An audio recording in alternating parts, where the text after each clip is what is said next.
The story begins on what felt like a perfectly ordinary Tuesday. The sun was out, and I had plans to meet a friend at the new Crestview Galleria. You know the place, all gleaming marble and glass, with stores that have names I can barely pronounce. It felt like stepping into a different world, a world of effortless luxury. I remember walking past the storefronts, the displays sparkling under the recessed lighting.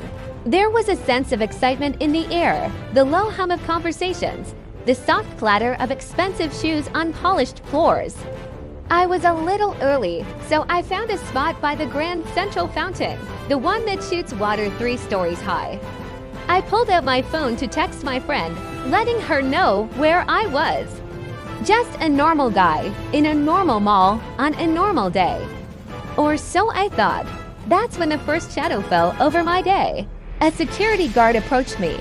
He was a big guy, with a stern expression that seemed permanently etched on his face.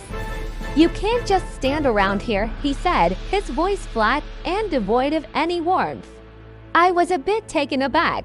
I looked around, other people were standing, chatting, looking at their phones. "Why me?" I tried to explain calmly. "I'm just waiting for a friend. She'd be here any minute." I even showed him my phone, the text message thread open.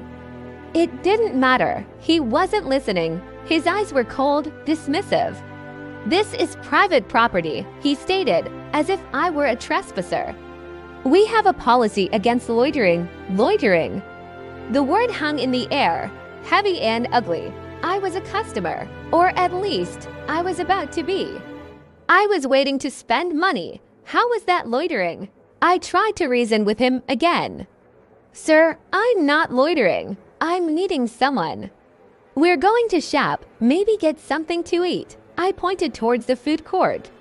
"I'm a customer." His response was to get closer, invading my personal space. "I've asked you to leave. Are you going to comply? Or do we have to make you?" His hand rested on his belt, near his equipment. The threat was clear. My heart started to pound in my chest. This wasn't a misunderstanding anymore. This was something else. This was a deliberate choice he was making. I looked around again, desperately. A woman in a designer coat averted her eyes. A group of teenagers snickered. No one stepped in. No one said a word. I felt a profound sense of isolation, like I was suddenly invisible and simultaneously under a microscope. The situation escalated faster than I could process. He grabbed my arm. His grip was firm, painful. "Let's go," he grunted, pulling me away from the fountain. I stumbled, trying to regain my balance and my dignity. "You can't do this," I said, my voice shaking with a mix of anger and disbelief. "I haven't done anything wrong." My words echoed in the cavernous space, but they seemed to be absorbed by the sheer indifference of the crowd. People were watching now. Phones were coming out. I wasn't just being asked to leave, I was being paraded, a spectacle of shame. He was physically marching me towards the exit, my feet dragging, my mind reeling.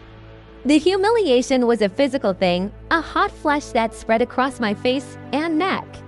I was being treated like a criminal in a place where I had only moments before felt a sense of wonder. The cool air of the outside hit me like a slap in the face as he shoved me through the glass doors. "And don't come back," he spat, before turning and disappearing back into the glittering palace I was no longer welcome in. I stood on the sidewalk, my arm throbbing, my mind a chaotic mess of questions. Why me? What had I done differently than anyone else in that mall? I looked at my reflection in the polished glass doors. I saw a young man in a nice jacket and jeans. I saw myself. And then the sickening, gut-wrenching realization began to dawn. It wasn't about my phone. It wasn't about waiting. It was about my face. It was about the color of my skin. In their world of polished marble and curated luxury, I was the thing that didn't belong. I was the loiterer. That night, I couldn't sleep. The scene played over and over in my head. The guard's cold eyes, the averted gazes of the shoppers. The feeling of his hand on my arm, the shame. But as the hours ticked by, the shame began to curdle into anger. A deep, righteous anger. This wasn't just about me. How many others had been treated this way? How many people had been made to feel small and unwelcome, simply for existing? How many had been quietly escorted out, their stories never told? I knew I couldn't just let it go. This wasn't a simple misunderstanding to be brushed under the rug. This was a symptom of a much larger disease. The next morning, I made a phone call. It was time to fight back. The lawsuit wasn't an easy decision. It meant reliving the humiliation over and over. It meant putting my life, my character, under intense scrutiny. But it was necessary. When we filed, the story exploded. Suddenly, headlines were everywhere. Racial profiling lawsuit against luxury mall. Shoppers' experience ignites national debate. My phone rang off the hook. Reporters wanted interviews. People on social media were choosing sides. It was overwhelming, but it was also validating. My story, my experience, was resonating with thousands of people who had faced similar injustices in their own lives. They shared their own stories of being followed in stores, of being questioned by security, of being made to feel like a threat for no reason. It became clear that this was not just my fight. It was our fight. The legal battle was long and grueling. Depositions, motions, court dates. The mall's lawyers tried to paint me as an aggressor, as someone with a chip on his shoulder. They twisted my words, questioned my motives. They tried to break me down. But every time I walked into that courtroom, I wasn't just walking in for myself.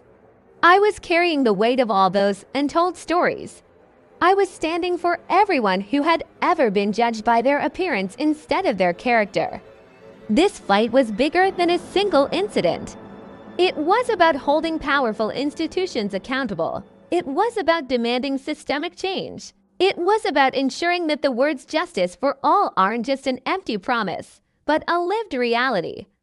And so here we are, standing on the steps of the courthouse. The final verdict is in. But this journey was never just about the legal outcome. It was about turning a moment of personal humiliation into a movement for public good. It was about taking a stand and saying, no more.